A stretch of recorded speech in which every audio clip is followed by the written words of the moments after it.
Thank you guys for tuning in to our YouTube channel. This is our first podcast, and we're going to cover my transition from being an athlete to a coach. My name is Nico Capezio. I am part owner of Breakout Sports Training, and I'm also the Plainfield North jump coach.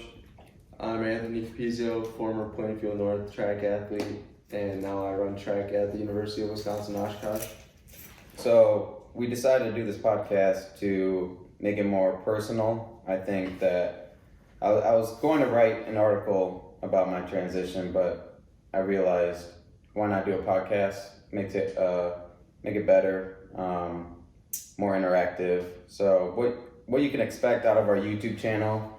We're going to be doing in-home workouts. We're going to be doing more podcasts after this one, and I'll just be, releasing all my training videos of athletes that I've trained, and so that's what you guys can expect. So again, thank you guys for tuning in. We're going to cover a lot of things today, a lot of speed related, and just my overall transition from an athlete to a coach. So last year I was a college athlete at the University of Wisconsin-Oshkosh. I was football. I went in there, my body, I suffered a lot of injuries, so it was going to be tough for me to have a fit on the team. I wasn't the same athlete, but it kind of opened my eyes to new things. And I knew I always wanted to be a coach, but I didn't expect it to be so soon.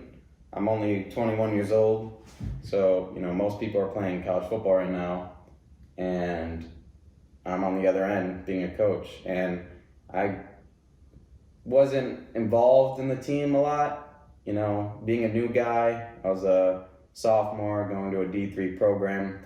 I didn't fit, I wasn't recruited, and I'm kind of blessed for the experience because I was able to spend a lot of the time on the sideline instead of being on the field.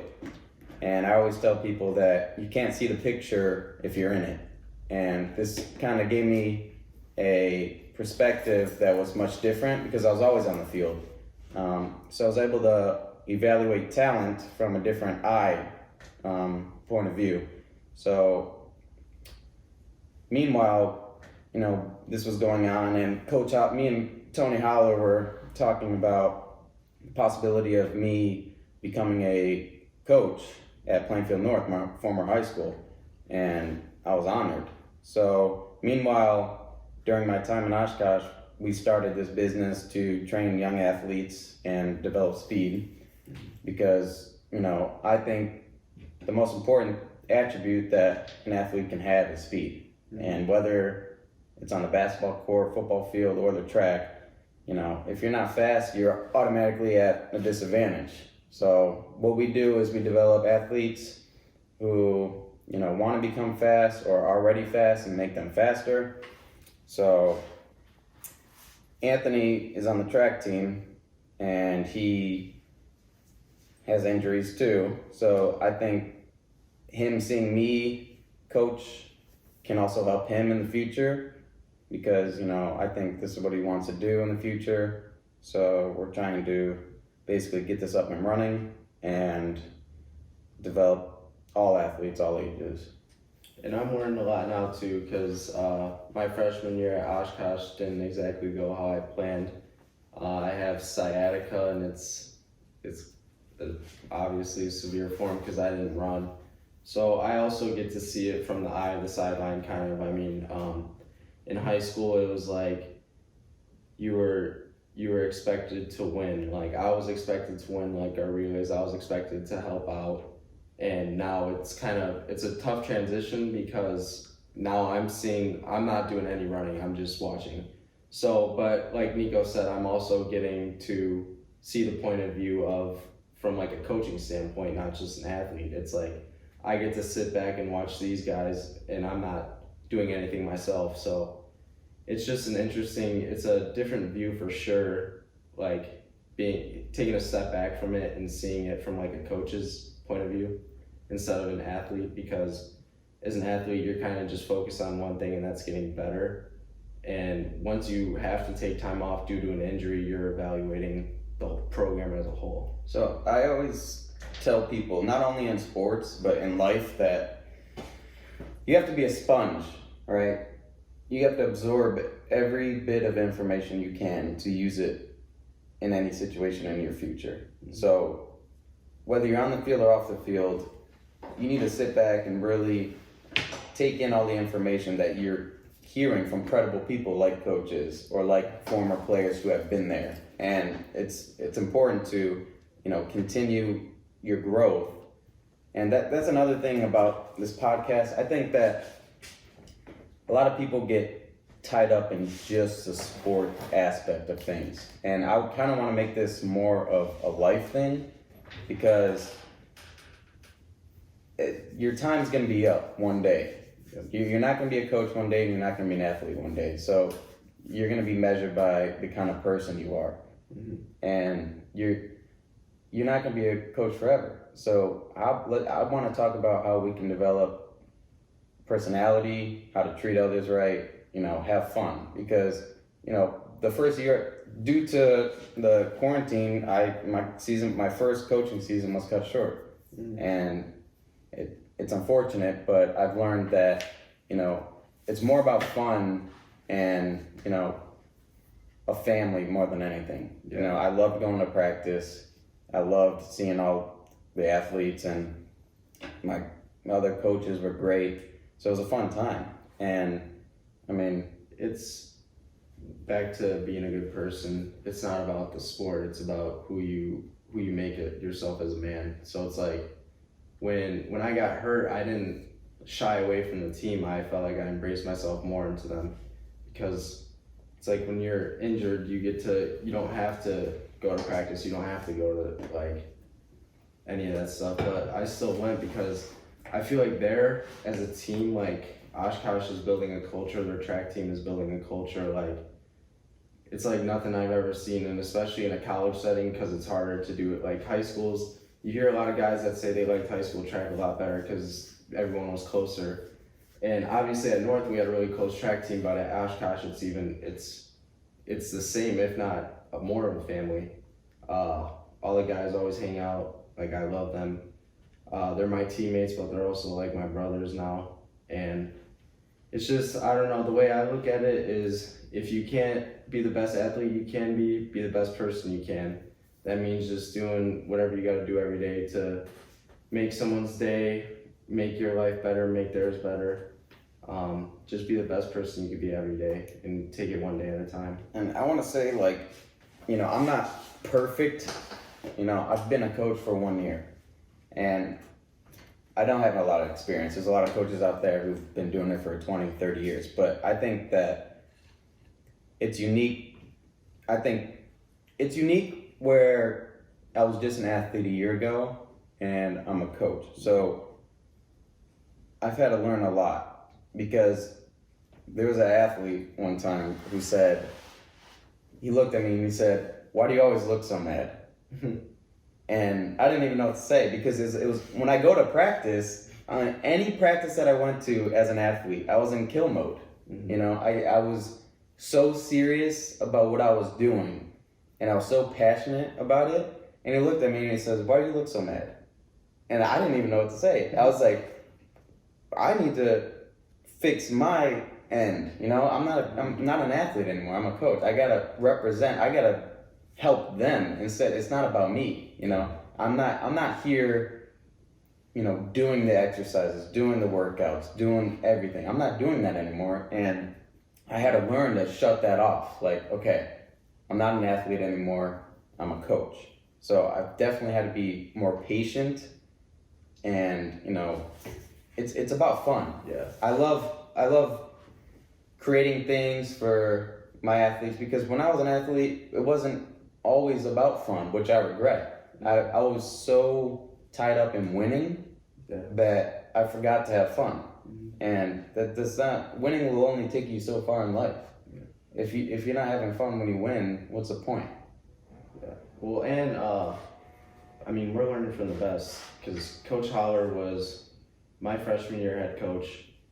My sophomore year, offensive coordinator for football, track coach all 4 years. He was Nico's track coach all 4 years.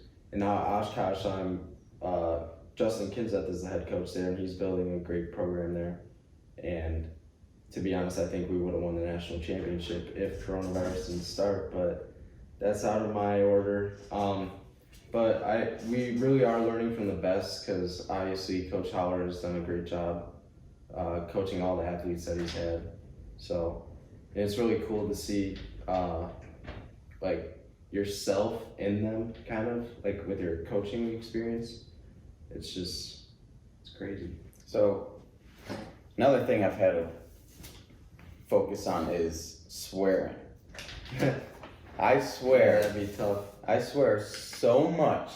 And one of the Are you mad when you swear, or is it just like a? it's because I want things done right. So it's like I expect it to be like, first, like I just get so passionate. It's more of the passion. It's just like, I mean, press the OK button. I get so passionate about things, and just it comes off as the F-bomb. And you know, I've also had to learn just to set, like, you need to breathe before you act. And you know, you need to let the athletes understand, you know, it's going to take time. I want guys to improve their 40 by, you know, 0.3 seconds tomorrow. Yeah. But I have to realize, in reality, speed grows like a tree. So that it's unrealistic to ask a guy to improve. But that's what it's more about patience, you know. You just have to trust it. And I love when athletes come up to me disappointed too, because it shows that they care. Yeah. I love athletes who are asking me questions, who are coming up to me after practice, hey coach, what can I do better? Then I tell them, rest, right? Resting is so important. Get your 8 hours of sleep. Yeah. Sleep is the most important thing for a developing athlete in high school. So let me ask you a question from an athlete to a coach.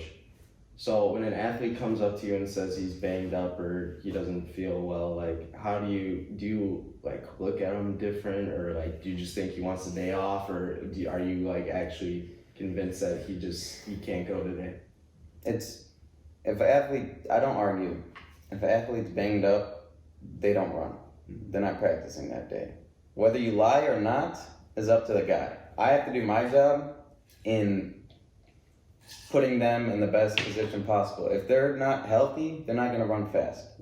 And if they're faking it, then let it be. But I mean, how many guys who want to win are faking injuries? You know, that would be my thing. I mean, you know the guy. If you've been around him all season, you know if he's lackadaisical or if he's moping around on the track. But if he comes to me with an injury, then you're just not running. You need to rest and heal, because you won't be as fast. Because I feel like one thing as an athlete is like you tell your coach you don't feel well, or like you have like an actual injury. And well, some people are scared. Athletes are scared to tell their coaches, which is bad, because they're scared because they've been running through pain all season, and their coaches don't acknowledge it. Well, and from an athlete point of view, it's like you don't want your coach looking down on you, because I don't look down on anyone who doesn't want to participate because of injury. Yeah. Because that doesn't affect. If you can go, there's difference between practices and meets, right? I know a guy's gonna be healthy during a meet because they won't be practicing. And if you take a couple days off, you're not gonna be slower, you know? The most important thing is they recover. And if that means that they don't practice all week, then they're not practicing. Yeah. But again, it's just, I don't just want to be a great coach in that aspect. I want to become a mentor. And that's what, it's funny because I went to school with the now senior class. They were freshmen when I was at Plainfield North. Yeah. So I ran with the seniors currently, but the freshman, sophomore, and junior class I wasn't. So I had a freshman come up to me asking how old I was. And I was like, what do you think? And he's like, 26. And I was like, dude, I was just in your shoes 3 years ago. Like, I was just in your shoes. And it was so funny because they didn't know, but the seniors knew. And it's a cool feeling to go back to your high school 3 years after you graduated and to be able to coach guys you've ran with and new guys that are coming. Well, and I feel like young coaches have an advantage too because, I mean, obviously age, you're not going to be the same age forever, but I'm just saying young coaches kind of have an advantage in the aspect that they could be like more relatable. And that's why I like Holler so much because he's like he always says he's like stuck in like a teenager's mind. Like he's a very like young, he's like an old soul but a young soul at the same time. So, and that's what attracted me to Oshkosh too was Coach Kinseth being so young. Yeah. It's almost like he's your coach, but he can also be like, I don't want to say your friend because your coaches are never your friends, but a mentor. You can be a mentor just as well as a coach. So it's me and Tony Holler have been, he joked that he had texted me that this will be the 8th year in a row he's had a Capezio on the team, which is crazy to think about. I went through it, you went through 4 years, and now, the next season I was back again. So I know we have a great relationship and we're on the same page about everything. I've been blessed to learn from him, and I give him shit sometimes. We have different views about some things, but in all we're on the same page, and that's fast cat or feed the cats, recovery, but I want to talk about more on the recovery aspect. We said sleep. Get your sleep. That's one of it. But again, it's just don't run when you're hurt. Shin splints are not gonna heal by you running. If you have a sore hamstring, running's not gonna heal that. And I can attest to this because this whole sciatica issue I started feeling this back in early May of my senior year. And at first I didn't think much of it because it was just like every now and then it's like a nerve pain going down the back left of my leg. And I went through the summer training with it and I still didn't think much of it. I was like, it's fine, like I'll just run through it. But then when I got to Oshkosh and we started training, it was just like every week it just got worse and worse and worse until I finally brought this to my coach's attention. And by the time that happened, it was almost too late. I've been running on it for quite a few months, and it was like, if I would have just done something about it earlier, I wouldn't even be in this position. But since I waited so long to tell someone, it's almost like I'm at the point where I don't know if I'm gonna need surgery for it or how I'm gonna rehab it, because I've been trying to rehab it for like 3 months now, and it's still not going away, so. My advice to athletes is if you feel something, don't wait to tell your coach about it before it's too late. There's a question here. What is something coaching has taught you that playing didn't? And I had to think about that because when you play, all you're focused on is remembering in the aspects of football. When you play, you're focused on winning, knowing the playbook, and showing up and getting to work. As a coach, I think it takes more preparation than anything. I think you prepare more as a coach than an athlete. And that's why if you ask an athlete what's the worst thing that could happen to them besides an injury, it would be to be on the sideline. Because every athlete wants to play. Mm-hmm. But I didn't see it as that. When I was in Oshkosh, I took advantage of being on the sideline. I had my time. I played and I was, I had injuries, but I was fortunate to be on the sideline because my time was up as an athlete. And it definitely taught me, it's just what you make of things. I could have been on the sideline saying, screw this, screw the team. But no, it's not about that. You know, it's bigger than you being the star or you wanting to play in front of everybody. And sometimes you got to take a step back and realize, you know, it's not about you.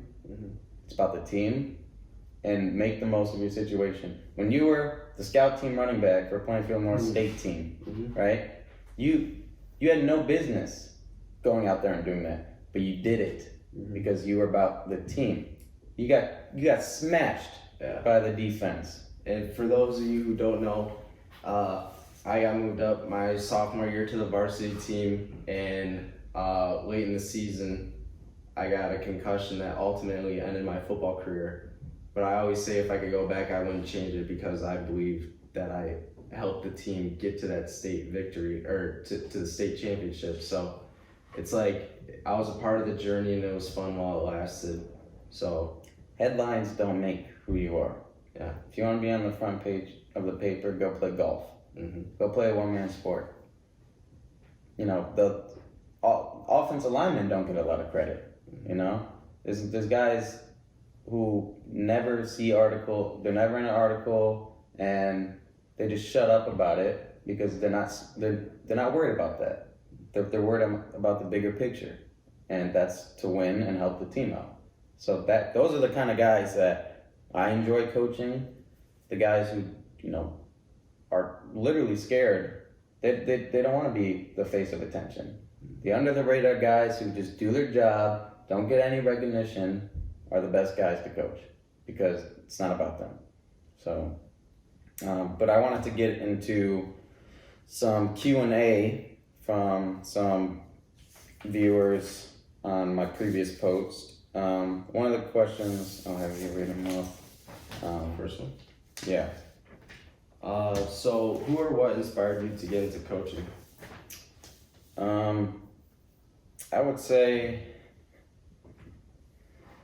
I've had a lot of great coaches from, you know, travel baseball. Dave Walsh was a great coach. He coached me for, you know, 6 years. It's been a combination of a lot, because to be a good coach, you have to see what bad coaching is. And, you know, we've all had bad coaches. You know, there's people who only care about winning. There's people who will run you into the ground. And so I think a combination of the good and bad that I've had kind of shaped me to say, hey, I don't want to be like this. You know, I do want to be like this. I want to be, you know, what can I take from this coach and make it my own? So I'm going to have my own twist on it, you know, but the end goal is, I hate to say it now because, like, as a coach, it's like, it is still about winning for me, but it's not, because I've seen that athlete's career. I've been in the position where your athletic career is over, and there's no worse feeling. You know, when you're injury ridden and you can't participate, that's a terrible feeling. So I want those guys to know that it's not over. You know, you're still going to school. You're gonna get a job. You're okay. Just because you can't play football or run track doesn't mean your life's over. And that's why it's like, it's serious when it comes down to game time. It is game time. But those guys need to know that it's not the end of the road. What do you enjoy more, playing or coaching, and why? I think it depends on what mood I'm in. When I watch TV, like when I watch NFL, it's definitely playing. Like, there's nothing better than the sound of cleats on the sidewalk walking into the stadium, and hearing the Crimson Crazies was one of the best feelings ever. I mean, there's nothing like people cheering for you, but there's nothing like also impacting somebody. You know, as a player, you don't have as big of a voice as a coach. Because the players look up to you as a coach. Yeah, I like having a bigger voice in things. So I feel like as a coach, you can leave your mark. Yeah, and instilled in someone. I'm gonna say it's too early to tell. Yeah, because I've only been Well, I mean, for a year. yeah, from an athlete's point of view, though, I still coach Sonny and Coach Sid were my PJC coaches, and it's like those guys will always have a special place in my heart, and it's like I'll never forget them because they didn't give up on me. They didn't. But it's not because they were a good coach either. They were great people. Yeah, they were great people. They were great people and great coaches. Yeah. So again, that's why it goes hand in hand with you gotta be just as good as a person as you are a coach. Yeah. So, we already asked that third one, right? yeah. What advice would you give to someone invested in becoming a coach? I would say go for it. You're gonna mess up. There's gonna be highs and lows, but just don't give up. You know, it's unfortunate that I only coached for 2.5 months, and it was all over the whole season. So it's like I know there's next year, so I'm looking forward to next year, and it's just you have to keep going and.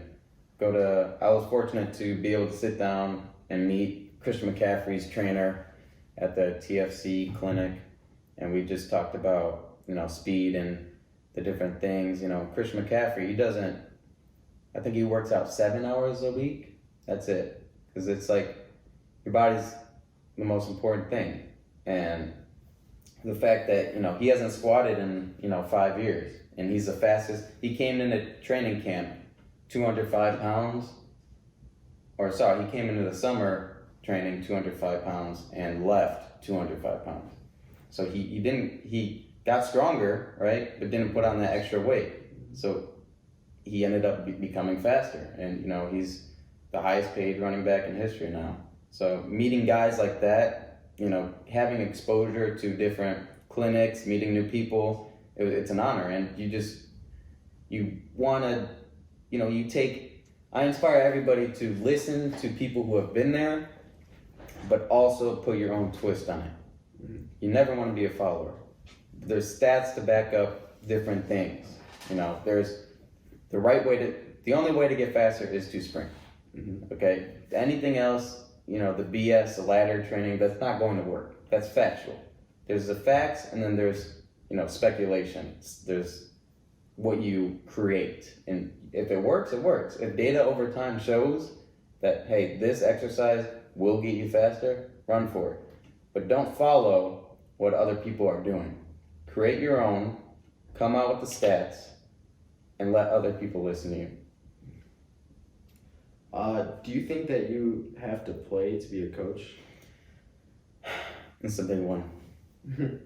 So, yes and no.